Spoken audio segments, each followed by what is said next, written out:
tepuk tangan sorak-sorai yang paling meriah buat Tuhan. Haleluya, haleluya, haleluya, haleluya, haleluya, haleluya, haleluya.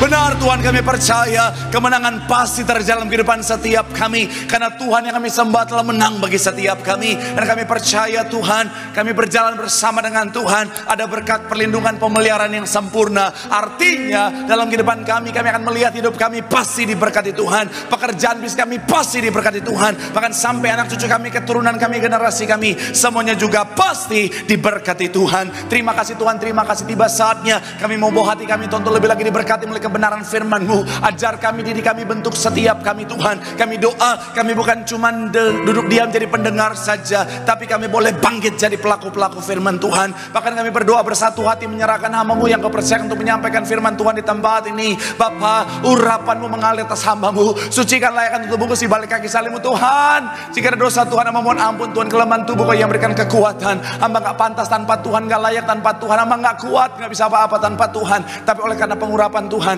kasih kebaikan Tuhan, tangan Tuhan mengubahkan yang biasa jadi luar biasa, yang lemah jadi kuat, yang tidak layak jadi layak untuk jadi berkat. Semua yang hadir pasti diberkati dengan sempurna.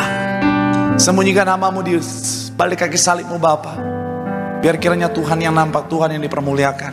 Kami percaya ketika yang disampaikan adalah isi hati Tuhan, pasti ada kuasa.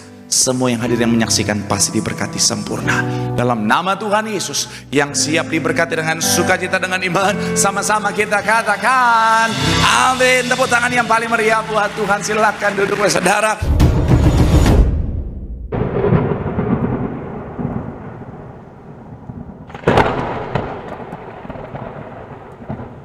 Terima kasih buat setiap rekan-rekan yang sudah melayani dengan luar biasa. Dan dari mimbar ini saya mau sampaikan salam damai sejahtera. Shalom.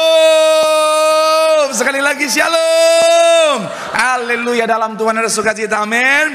Dan di mana ada sukacita pasti ada senyuman di wajahnya. Boleh sama-sama berikan senyuman dulu, jumpai kanan kiri depan belakangmu, katakan mari bersukacita dalam Tuhan. Yuk, minimal 2-3 orang kiri kanan depan belakangmu dengan senyuman yang paling manis, dengan senyuman yang luar biasa. Katakan mari bersukacita dalam Tuhan. Haleluya, haleluya. Senang bisa jumpa saudara sekalipun akhir bulan, tapi saya merasakan semangat awal bulan saudara. Haleluya. Iya, walaupun hujan-hujan tapi saudara tetap datang cari Tuhan, semangat cari Tuhan. Artinya apa? Saudara orang-orang yang sungguh-sungguh cinta Tuhan, katakan amin. Haleluya. Dan saya mau bilang saudara, orang yang cinta Tuhan, setia sama Tuhan, janji Tuhan, hidupnya anak cucunya pasti diberkati Tuhan. Sekali lagi tepuk tangan yang paling meriah buat Tuhan. Sama-sama bilang sama saya, aku pasti diberkati Tuhan. Anak cucuku pasti diberkati Tuhan. Bilang kanan kirimu, kamu juga pasti diberkati Tuhan. Bilang sama yang ngomong, kamu luar biasa. Bilang lagi sama yang ngomong, semangat. Tepuk tangan sekali lagi yang paling meriah buat Tuhan. Haleluya. Yuk, yang bawa Alkitab kita mau angkat Alkitab kita. Alkitab juga boleh, Alkifon juga boleh. Yang gak bawa Alkitab angkat tangan juga boleh. Sama-sama dengan iman percaya, sama-sama kita katakan dalam nama Tuhan Yesus, aku percaya Alkitab ini adalah firman Tuhan. Setiap kata kalimatnya sanggup memberkati aku. Dan hari ini aku pasti diubahkan, aku pasti dipulihkan. Dalam nama Tuhan yang sama-sama kita katakan amin. Yohanes 10 ayat 10 akan jadi ayat pembuka kita saudara. Yuk, Yohanes pasal yang ke-10. Kita akan baca satu ayat pembuka, yaitu dalam ayatnya yang ke-10. Yang sudah di sana boleh bilang aku diberkati Tuhan. Yuk sama-sama kita baca. 3, ya. Pencuri dan membunuh dan membinasakan. Aku datang supaya mereka apa? Dan mempunyainya dalam segala. Sekali lagi saudara, 3, ya. Pencuri datang hanya untuk mencuri dan aku datang supaya dan mempunyainya dalam segala apa? Sama-sama bilang sama saya kehidupan. Sama-sama bilang sama saya kelimpahan. Tuhan kita baik, katakan amin. Sama-sama bilang sama saya Tuhanku baik. Sama-sama bilang sama saya Yesusku baik. Haleluya. Saya mau bilang saudara, Tuhan kita adalah Tuhan yang baik. Dia Bapa yang baik. Dan karena dia Bapa yang baik, dia Tuhan yang baik, dia mau saudara dan saya anak-anaknya menerima segala yang terbaik, katakan amin. Bahkan saya mau bilang saudara, dia sudah, sama-sama bilang sama saya sudah menyediakan. Sama-sama bilang sama saya sudah menyediakan yang terbaik bagiku, katakan amin. Haleluya. Saya mau bilang saudara, Tuhan sudah menyediakan yang terbaik bagi setiap kita. Tapi mungkin akhirnya saudara menatap saya dan berkata, Pak Pendeta, kalau Tuhan sudah menyediakan yang terbaik, kalau Tuhan mau saya terima yang terbaik, tapi kenapa sampai hari ini Pak Pendeta saya belum menerima yang terbaik? Kenapa sampai hari ini Pak Pendeta saya belum menikmati yang terbaik itu Pak Pendeta? Kenapa sampai hari ini bahkan saya belum melihat yang terbaik itu jadi bagian setiap kita? Saya mau bilang saudara, seringkali begini, bukan Tuhan belum sediakan, sebenarnya seringkali sudah Tuhan sediakan bagi setiap kita, karena itu janjinya saudara. Tapi seringkali tidak kita lihat, bahkan tidak kita nikmati, karena sudah dicuri oleh si jahat saudara. Sama-sama bilang sama saya, dicuri. Iya, karena iblis adalah pencuri saudara, dan seringkali iblis sudah mencuri. Tetapi akhirnya begini saudara, kenapa akhirnya iblis bisa mencuri daripada kita? Karena kita nggak sadar, karena kita tidak berjaga-jaga. Karena Alkitab yang kita baca 2 minggu lalu, masih ingat saudara? Dalam kitab Petrus saudara, sama-sama kita baca 1 Petrus 5 ayat 8, sama-sama 1 Petrus 5 ayat yang ke-8, yang sudah di sana boleh bilang, aku diberkati Tuhan. 3, ya, sadarlah, lawan musuh iblis mencari apa? Di bagian awal dikatakan apa? Sadarlah dan berjaga-jagalah. Saya mau bilang saudara, kenapa iblis bisa mencuri daripada kita? Karena kita nggak sadar dia mau mencuri, dan akhirnya karena ketidaksadaran kita, dia akhirnya bisa punya keleluasaan karena kita tidak berjaga-jaga. Saya mau bilang saudara, kalau kita nggak sadar ada pencopet misalnya saudara ya, kita cenderung tidak berjaga-jaga, betul ya? Contoh misalnya di gereja ya, misalnya di gereja ada copet nggak? Ada. Yang copet boleh angkat tangan yuk. Nggak, tenang, kita nggak akan hakimi, kita akan baptis lama-lamain aja. Haleluya. Ya betul kan, di gereja ya ada copet juga ya. Kita kan di gereja ini saudara, saking banyaknya jemaat, kadang-kadang saudara sudah tidak bisa terlihat lagi mana yang copet, mana yang bukan saudara. Bahkan bagi kami pendeta, kami sukar membedakan mana copet, mana jomblo saudara. Iya, karena sama-sama nyari. Pendeta lagi khotbah, matanya gitu. Nyari target, mana nih ya? Udah mau Natal soalnya ini. Saya mau bilang sekali lagi saudara, saya masih ingat zaman saya masih tim gembala, belum jadi pendeta saudara. Itu kan kalau bapak ibu gembala yang mendoakan di Balai Sarbini, itu ramenya bukan main saudara. Itu padatnya bukan main saudara. Itu pokoknya semua full sama orang, sampai ke panggung-panggung, speaker-speaker, ada orang di sana gelantungan saudara, luar biasa. Ramenya bukan main saudara. Nah itu saking ramenya, akhirnya apa saudara? Selesai altar call, ada yang datang, Pak tolong, kenapa? HP hilang, dompet hilang saudara. Ternyata ketika mereka angkat tangan, Tuhan turun tangan, copet juga main tangan saudara. Nah tapi begini saudara, kenapa itu bisa terjadi? Karena mereka nggak sadar di situ ada copet, jadi mereka tidak berjaga-jaga, maka copet itu leluasa mencopet, mencuri. Hidup kita juga sama. Kalau kita nggak sadar, iblis menjadikan hal-hal dalam kehidupan kita sebagai target untuk dia curi. Kita jadi nggak waspada, tidak berjaga-jaga, dia punya keleluasaan. Makanya hari saudara dalam tema khotbah atau judul khotbah bicara tentang sang pencuri. Saya akan ajak saudara untuk sama-sama kita melihat apa saja yang bisa dicuri oleh iblis jika kita tidak sadar dan berjaga-jaga. Doa saya melalui firman Tuhan hari ini, saudara senantiasa sadar dan berjaga-jaga, sehingga segala yang terbaik yang sudah Tuhan sediakan tetap menjadi bagian setiap kita. Yang setuju boleh berikan tepuk tangan yang paling meriah buat Tuhan. Haleluya. So, apa saja yang bisa dicuri dari kita kalau kita tidak sadar dan berjaga-jaga? Yang pertama adalah bicara tentang firman Tuhan. Sama-sama bilang sama saya, firman Tuhan. Sama-sama bilang sama saya, firman Tuhan. Matius 13 ayat 19, sama-sama kita baca. Matius 13 ayat yang ke-19. Yang sudah di sana boleh bilang, aku diberkati Tuhan. Sama-sama, 3, ya, kepada. Tetapi tidak, datanglah si jahat dan apa? Yang ditaburkan dalam hati, itulah benih yang apa? Bagian awal dikatakan apa? Kepada setiap orang yang apa? Sama-sama bilang sama saya, mendengar firman tentang kerajaan sorga tetapi tidak mengertinya. Sama-sama bilang sama saya, tidak mengerti. Kata tidak mengerti bahasa aslinya saudara, suniemi. Ini punya makna saudara, menyatu dengan pikiran. Karena begini saudara, bicara tentang firman itu saudara, ketika kita tidak mengerti atau punya makna kita tidak membuat dia menyatu dengan pikiran kita, maka akhirnya firman itu bisa dicuri daripada kita, saudara. Urutannya begini, saudara. Kotak-kotaknya boleh munculkan, saudara.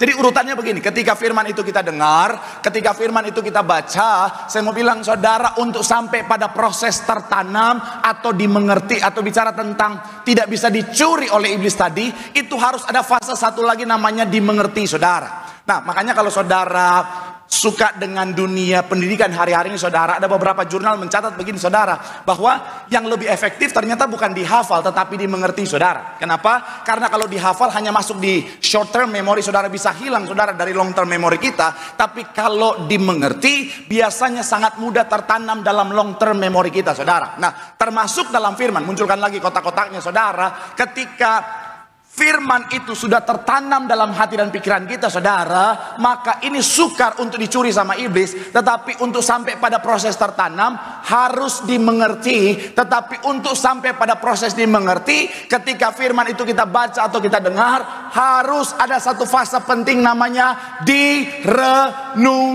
Sama-sama bilang sama saya, direnungkan. Makanya firman Tuhan berkata, renungkanlah firman itu setiap hari Minggu.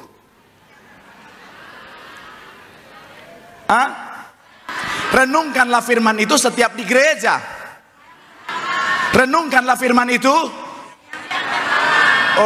tahu siang dan malam. Dilakukan enggak? Tidak. Saya mau bilang, saudara, firman di tempat ini ketika saudara dengar, ketika saudara baca, tapi kalau kau pulang kau tidak renungkan, itu tidak akan sampai pada fase di mana kita mengerti dan tidak akan tertanam. Makanya iblis punya kesempatan untuk mencuri firman itu daripada kita. Jadi saya mau bilang, ya, ada banyak orang Kristen hari-hari ini, saudara, setelah dengar firman, pulang dari gereja pikirannya makan di mana kita. Langsung, kok tahu Pak Pendeta? Karena saya juga begitu. Gak boleh gitu, saudara. Saya mau bilang, saudara, renungkan firman siang dan malam. Jangan cuma main HP terus nggak buka firman. Kalau TikTokan aja berjam-jam. Aku meriang, merindukan kasih sayang. Akhirnya meriang beneran dia, saudara. Tapi buka Alkitab, buka firman Tuhan jarang-jarang, saudara. Pak Pendeta, tapi kan saya nonton TikToknya Pak Pendeta Marcel. Oh, itu boleh, nggak apa-apa itu, saudara. Ya, karena TikTok saya mengandung firman. Aduh, haleluya, praise the Lord. Iya. Saya mau bilang, saudara, kalau kita nggak ada firman itu bisa berbahaya. Saya mau bilang, saudara, firman itu penting, katakan amin. Kenapa? Karena firman adalah pelita dalam kehidupan setiap kita. Kalau kita jalani hari nggak ada firman, saudara, kita sama seperti berjalan dalam kegelapan. Yang akhirnya apa? Kita bisa tersandung, kita bisa masuk lubang, saudara, bahkan kita bisa menuju pada kebinasaan, saudara. Tapi kalau kita dengar firman, baca firman setiap hari, renungkan firman setiap hari, firman adalah pelita akan menuntun kita pada jalan kebenaran. Tepuk tangan yang paling meriah buat Tuhan. Dan saya mau bilang, saudara, firman adalah sumber iman. Sama-sama bilang sama saya, sumber iman. Sama-sama bilang sama saya, sumber kekuatan. Jadi ketika firman tadi, boleh munculkan lagi urutannya. Ketika firman tadi, akhirnya gambar selanjutnya itu sampai pada proses tertanam. Setelah tertanam akan berubah menjadi iman, saudara. Makanya firman Tuhan bilang apa? Roma pasalnya yang ke-10 ayat 17. Sama-sama, yang sudah di sana boleh bilang, aku diberkati. 3, ya, jadi dan pendengaran oleh. Jadi firman itu ketika kita baca, kita dengar, kita renungkan, akhirnya menjadi tertanam, saudara. Itulah yang menjadi iman dalam kehidupan setiap kita. Karena kalau tidak sampai kita renungkan, firman dicuri, gambar selanjutnya, akhirnya tidak ada iman, tidak ada kehidupan di dalamnya. Maka sekali lagi saya mau bilang, saudara, pastikan kita sadar betul firman itu penting. Karena ketika kita punya firman dalam kehidupan setiap kita, akan menjadi sumber iman. Kalau kita punya iman, segala yang luar biasa pasti kita terima dalam kehidupan setiap kita. Tepuk tangan yang paling meriah dulu buat Tuhan. Sama-sama bilang sama saya, firman itu penting. Bilang kanan kirimu, firman itu penting. Itu akan membuat hidup menjadi luar biasa. Tepuk tangan yang paling meriah buat Tuhan. Haleluya. Yang kedua, apa saja yang bisa iblis curi kalau kita tidak sadar dan berjaga-jaga? Yang kedua, sama-sama bilang sama saya, kasih. Sama-sama bilang sama saya, kasih. Kalau dalam bahasa Inggris hanya dalam satu kata saja saudara, yaitu love. Kalau dalam bahasa Indonesia kata love bisa menjadi kasih atau cinta saudara. Memang ada beberapa kata dalam bahasa Inggris saudara itu lebih sederhana daripada bahasa Indonesia. Tetapi lebih banyak kata dalam bahasa Indonesia itu lebih sederhana dari kata dalam bahasa Inggris. Contohnya apa? Dalam bahasa Inggris, I told you, bahasa Indonesianya, yes, kan? Iya. Kalau bahasa Inggris kan panjang, I told you, bahasa Indonesia, kan? Atau enggak? Kalau bahasa Inggrisnya, look at that girl. Look at that girl. Sorry with my English. Harry Potter went down. Apa bahasa Indonesianya? Look at that girl. Nggak tahu. Kalau oke,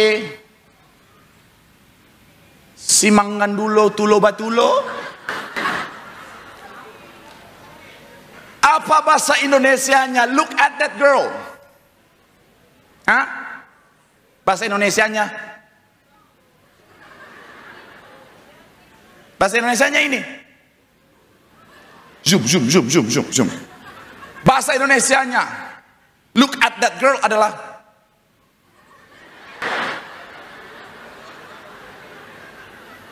kalau look at that girl, she's ugly. Apa bahasa Indonesianya? Bahasa Indonesianya?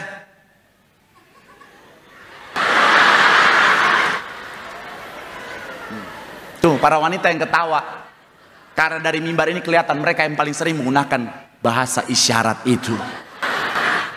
Ada jemaat-jemaat di gereja gosip juga, kelihatan dari mimbar. Kalau ada yang aneh-aneh aja masuk, dan lagi firman padahal, langsung dia.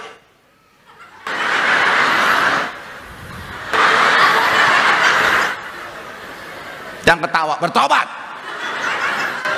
Saya mau bilang saudara, kasih itu penting, katakan amin. Coba kita buka Alkitab kita saudara, yaitu dalam Matius pasal yang ke-23 ayat 37 sampai 40. Yuk, 37 sampai 40 yang sudah di sana boleh bilang aku diberkati Tuhan. 3, ya, jawab Yesus kepadanya, kasihlah dengan segenap hatimu dan dengan segenap ayat 38. Itulah hukum yang terutama dan yang ayat 39, dan hukum yang kedua yang sama dengan itu ialah kasihilah seperti. Pada kedua hukum inilah tergantung apa? Seluruh, sama-sama bilang sama saya seluruh hukum Taurat. Sama-sama bilang sama saya seluruh kitab.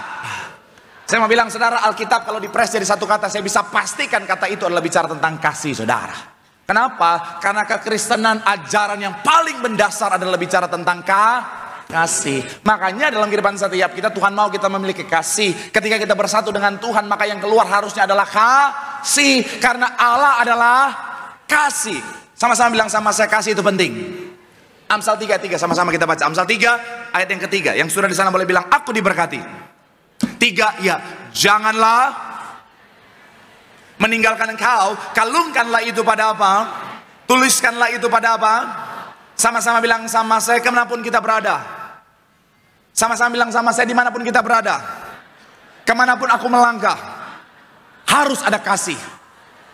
Saya mau bilang saudara, karena kasih itu penting. Ada banyak orang hidupnya hancur karena nggak punya kasih. Ada banyak orang karirnya hancur karena nggak punya kasih. Ada banyak orang kesehatannya hancur karena nggak punya kasih. Ada seorang ibu yang saya layani, 30 tahun dia simpan kepahitan kepada suaminya. Hidupnya hancur gara-gara penyakit kanker, saudara. Ada banyak orang pekerjaannya hancur gara-gara nggak ada kasih. Ada banyak rumah tangga hancur gara-gara nggak ada kasih, saudara. Saya nggak akan mungkin kasih contoh semuanya. Saya akan fokus pada keluarga. Saya mau bilang saudara, kasih dalam keluarga itu penting. Makanya Bapak Ibu Gembala Sidang selalu bilang apa? Jaga kasih mula-mula. Bapak Ibu Gembala Sidang kita saudara, mereka sampai di usia yang sangat senior, itu hubungan rumah tangga mereka indahnya cocuit. Gilang dan Ratna kalah, saudara. Saya Gali. Sorry ya, saya itu nggak setua itu, oke? Dilan dan Bilea kalah. Romeo and Juliet kalah. Sampai di usia yang sangat senior, Bapak Ibu Gembala Sidang kita, saudara, romantisnya minta ampun. Saya pernah waktu itu di Manado, lagi Natal Manado.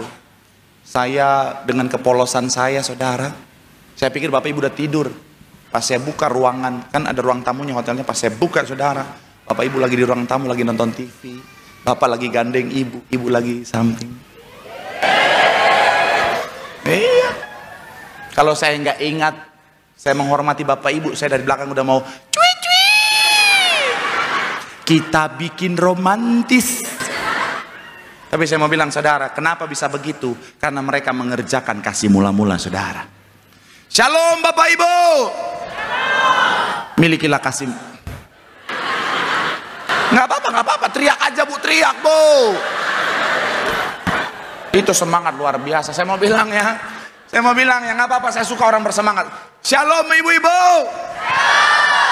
Milikilah kasih dalam rumah tanggamu, amin. Shalom ibu-ibu. Suamimu bukanlah musuhmu, Bu. Mana aminnya? Hilang. Oh, nggak bisa. Saya nggak amin karena dia nggak bisa jadi kawan saya. Sampai kapanpun dia tetap musuh bebuyutan saya. Tidak akan kubiarkan laki-laki itu tenang.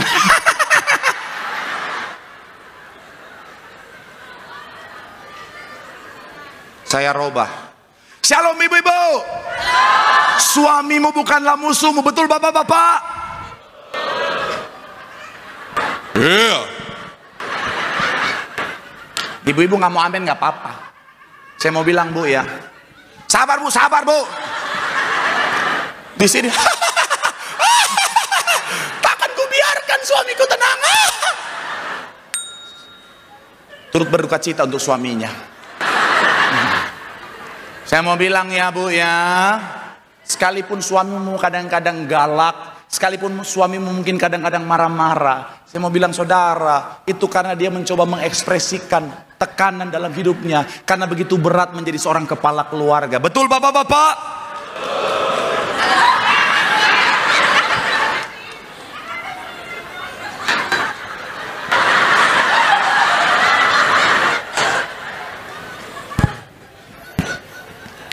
Security tolong selamatkan saya. Ya, saya mau bilang Bu, sekalipun mungkin suamimu ketika dia pulang rumah Bu, dia nggak ngobrol sama dirimu berlama-lama, habis makan dia mandi, dia main handphone sebentar dan dia tidur. Dia bukan musuhmu Bu, dia hanya mencoba memulihkan dirinya dari kelelahan di luar sana. Betul para pria?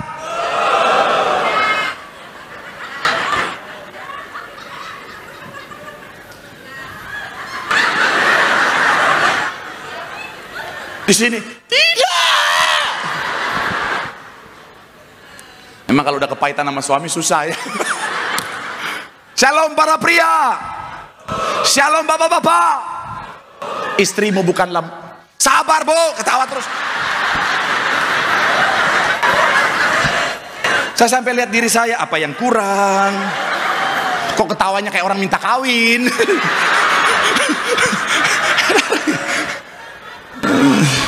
Saya mau bilang ya, shalom bapak-bapak. Istrimu bukanlah musuhmu, betul ibu-ibu?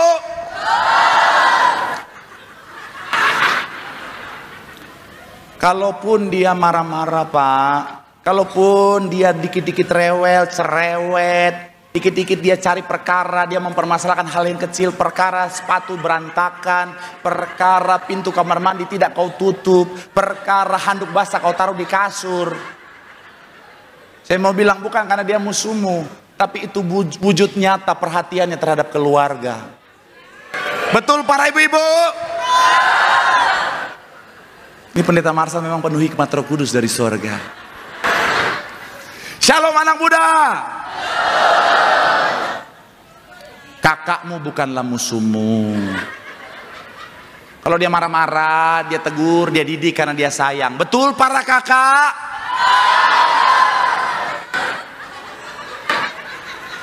Shalom ibu-ibu. Mertuamu bukanlah musuhmu Bu.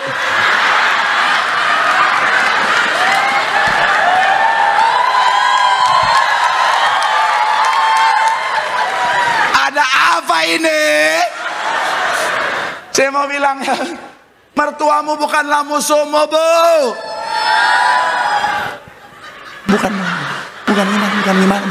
Bukan musuh gimana ya. Ya, saya salah terus ya. Saya diam aja dibilang, coba lu lihat istrimu itu udah kayak orang kurang gula aja. Saya semangat Pak di rumah, Pak. Mertua saya bilang, apa tuh istrimu kesambet ya. Saya mau bilang ya, mertuamu bukanlah musuhmu. Dia hanyalah seorang ibu yang merasa kehilangan anak laki-lakinya. Betul para mertua?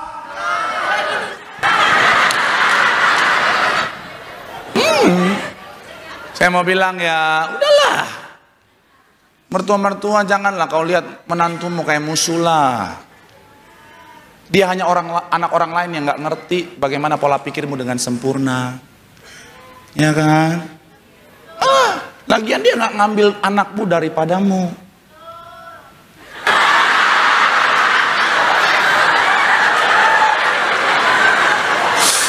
Memang sesi saya itu sesi curhat, memang curhat Bu. Tapi saya mau bilang ya, buat mertua-mertua yang merasa bahwa menantunya membawa kabur anak laki-laki kesayangannya, bagaimana dengan engkau pada saat membawa suamimu dari mamanya? Betul? Shalom anak muda. Mantanmu bukanlah musuhmu.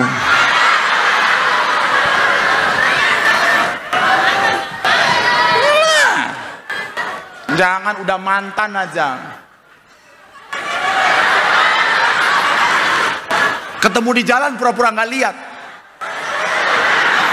Padahal dulu waktu ditanya, dia di mana? Di hatiku. Sekarang di mana dia? Nggak tahu, udah meninggoy kayaknya.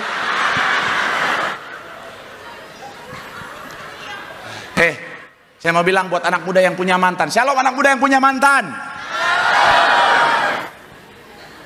Saya mau bilang ya, kau mengawali semuanya dengan cinta, akhirilah dengan indah. Saya mau bilang sekali lagi saudara, milikilah perspektif yang benar, supaya kau punya kasih dalam kehidupanmu, amin. Jangan izinkan iblis mencuri kasih dalam kehidupanmu. Dimanapun kau berada, pastikan apa? Kau tetap menjaga kasih, karena ketika kau punya kasih, hidupmu akan indah, akan luar biasa. Tepuk tangan yang paling meriah buat Tuhan. Bilang sama kanan kirimu, kasih itu penting. Jaga dengan baik. Tepuk tangan yang paling meriah buat Tuhan. Yang terakhir, imam musik boleh maju ke depan. Yang ketiga, apa saja yang bisa dicuri oleh iblis jika kita tidak sadar dan berjaga-jaga. Yang ketiga adalah bicara tentang harapan. Sama-sama bilang sama saya harapan. Sama-sama bilang sama saya pengharapan.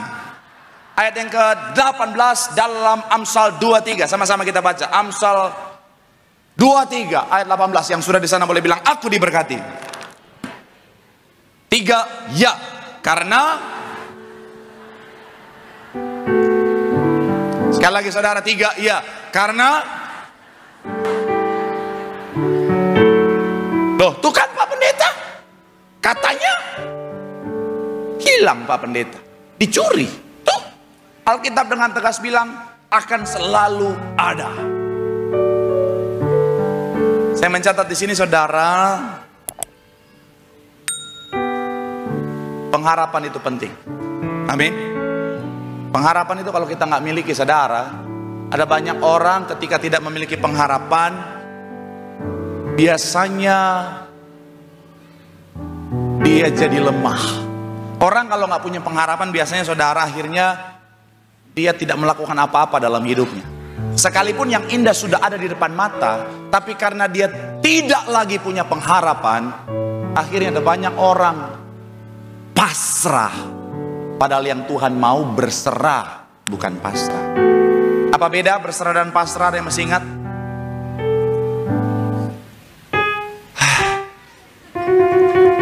Pak Pendeta, kami lagi nggak mau mikir. Ini tuh akhir bulan, kami lagi mikir cicilan, tagihan, dan tokenan.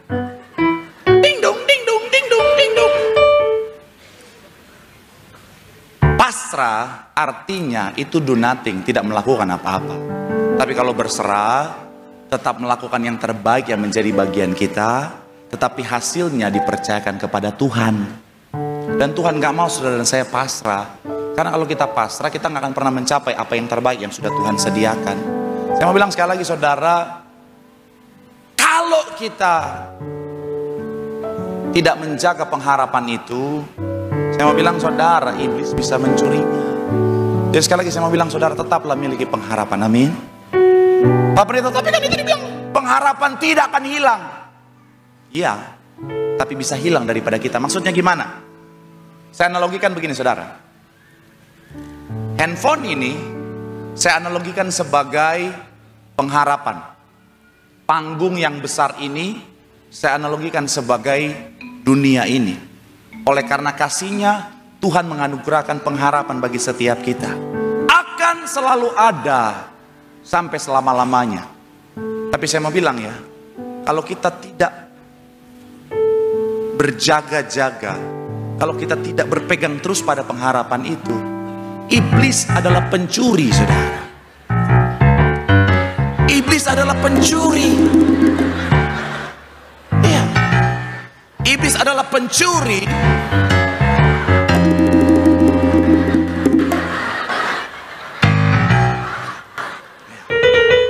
Memang sangat menjiwai.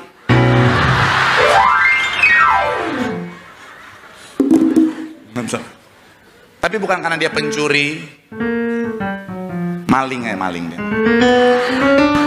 Kalau panggung ini analogi dari dunia ini, pertanyaan saya, pengharapannya masih ada atau tidak? Pengharapannya hilang dari dunia ini atau tidak?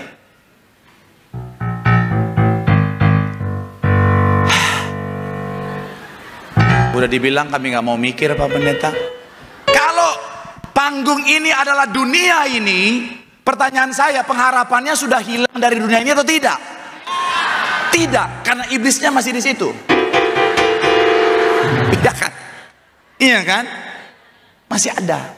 Cuman hilang daripada kita karena kita tidak menjaganya.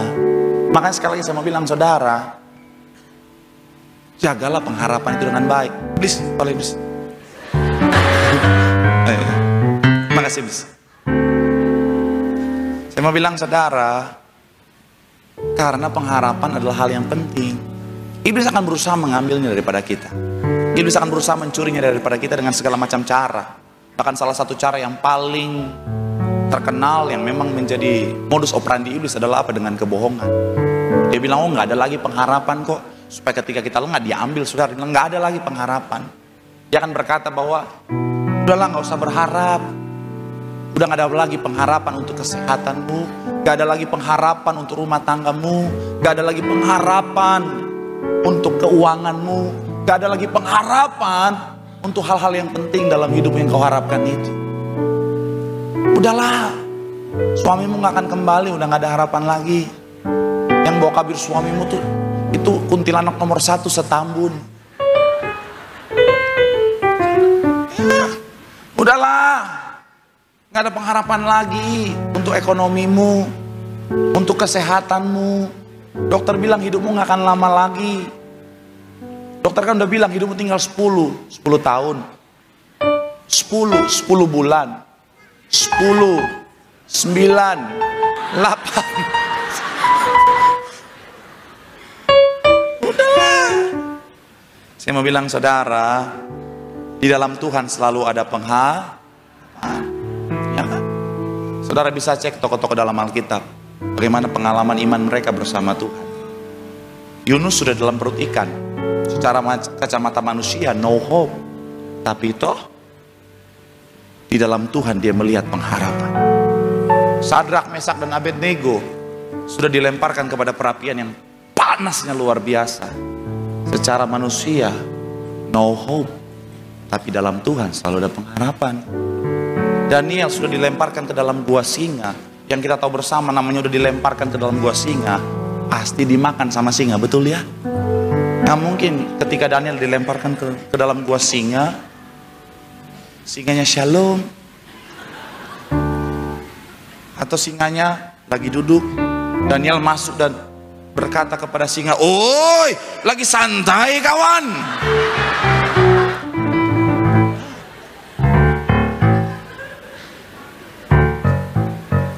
Tolong, saya lagi serius banget ini ya. Tapi iya kan? Saya mau bilang saudara, sekalipun dunia berkata nggak ada pengharapan, dalam Tuhan selalu ada pengharapan. Apalagi kita ada di gereja ini, gereja yang dipakai Tuhan dengan luar biasa. Banyak orang melihat pengharapan di gereja ini, saudara. Ada banyak orang lihat pemulihan Tuhan, mujizat Tuhan dinyatakan di gereja ini. Karena gembala sidang kita diperintahkan di akhir zaman, kembalikan gereja yang penuh kuasa. Gereja akhir zaman, gereja yang berkenan di hadapan Tuhan, kata firman Tuhan. Kata gembala sidang adalah apa? Yang ada kuasa di dalamnya. Karena kuasa Tuhan tak pernah berubah dahulu, sekarang dan sampai selama-lamanya. Jadi pastikan apa? Terus punya pengharapan. Ibu gembala sidang kita, saudara, dalam perjalanan kehidupannya, divonis dokter akan lumpuh untuk selamanya. No hope. Tapi ketika digiring Tuhan ke sebuah rumah Tuhan, ngalamin Tuhan, dia melihat pengharapan, mujizat Tuhan dinyatakan. Tepuk tangan yang paling meriah buat Tuhan. Saya akan tutup khotbah saya, saudara, dengan sebuah kesaksian. Tapi sebelum itu kita akan lihat dulu, saudara, sebuah quotes dari seorang yang luar biasa, namanya Helen Keller. Saudara, dia penulis buku yang bagus. Ada 15 buku yang dia tulis, salah satunya yang terbaik, Optimis judulnya, saudara. Dan saya juga baru tahu kalau ternyata dia punya darah Indonesia, saudara. Entahkah itu dari papa atau mamanya. Itu terlihat dari marganya, saudara. Itu diambil dari sebuah pepatah Indonesia, dunia tidak selebar daun keler, saudara.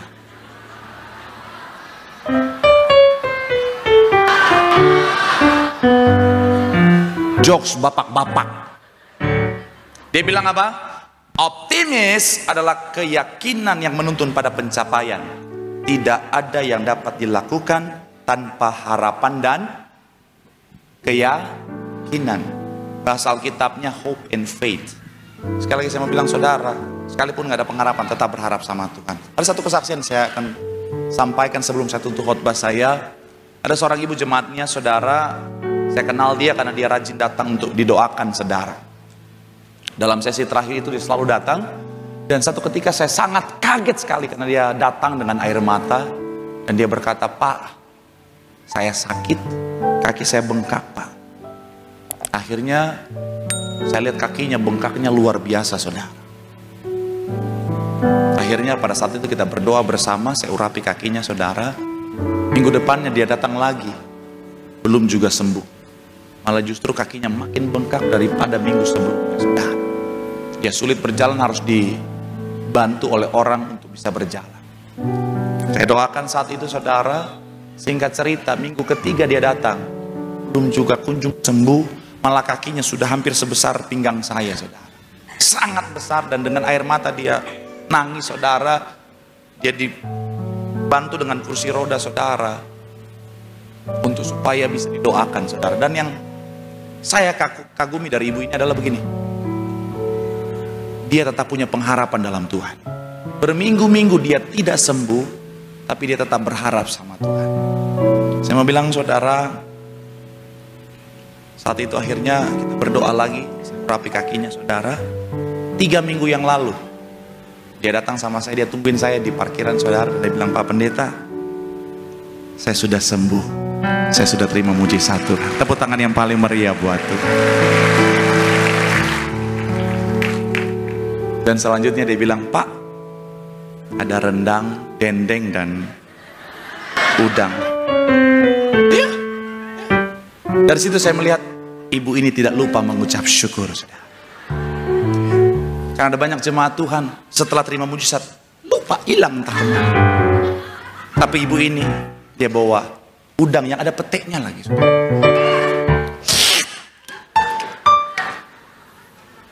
Tolong, saya lagi serius banget ini semua. Tapi yang saya mau ajak saudara untuk lihat dari ibu ini adalah itu tadi. Bagaimana dia tetap berharap sekalipun tidak ada pengharapan. Saya mau bilang, saudara, yuk kita berharap sama Tuhan. Jujur saya sedih banget, saudara.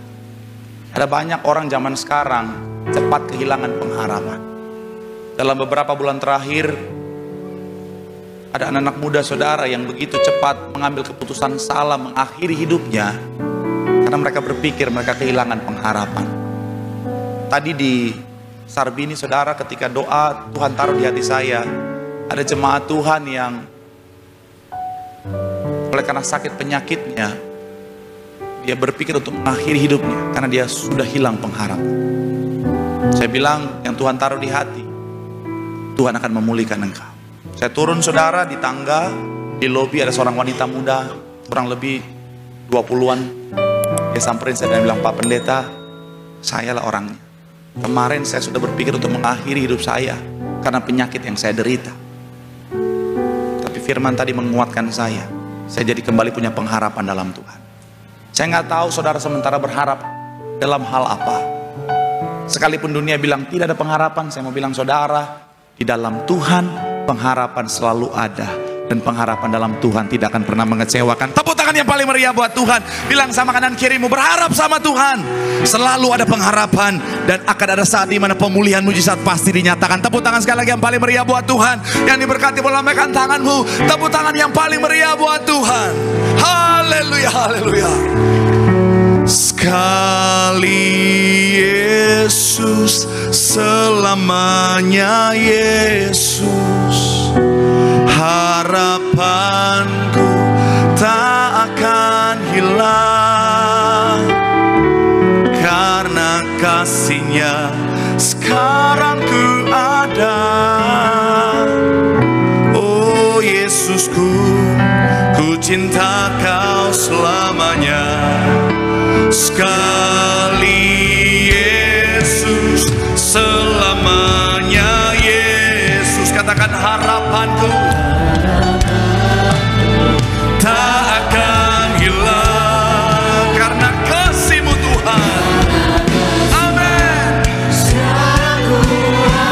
Mari panggil namanya. Oh Yesusku.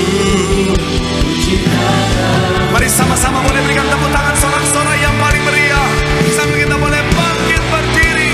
Sekali Yesus, selamanya Yesus. Amin. Tak akan hilang, sekarang ku ada. Oh Yesus,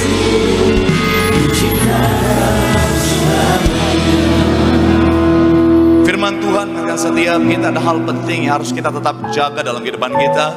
Yang pertama bicara tentang firman, karena firman adalah pelita yang menuntun langkah kita. Firman adalah sumber iman yang menguatkan setiap kita. Yang kedua adalah kasih, karena kasih adalah fondasi orang percaya. Ketika kita memiliki kasih, kita memiliki Tuhan dalam hidup kita. Dan yang terakhir bicara tentang pengharapan, selalu ada bagi setiap kita yang hidup dalam Tuhan. Sekalipun dunia berkata no hope, tapi dalam Tuhan selalu ada pengharapan yang Tuhan sediakan.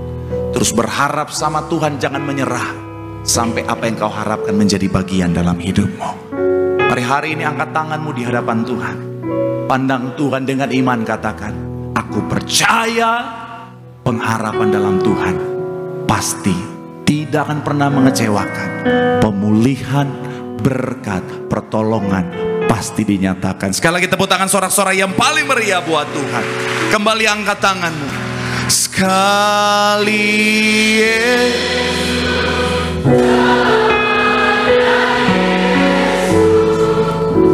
harapan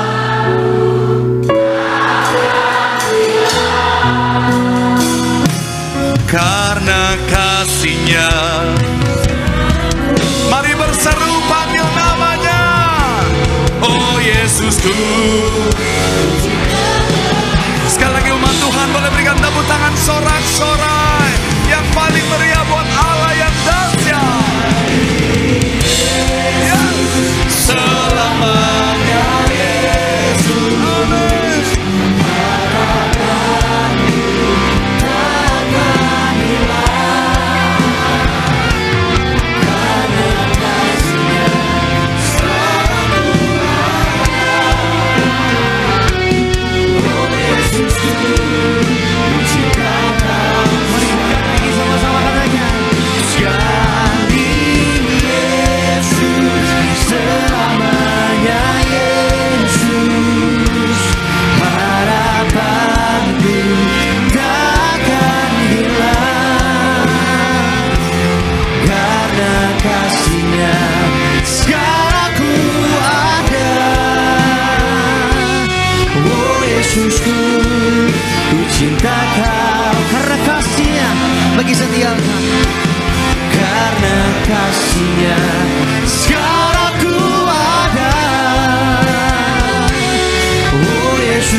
tangan kita dua.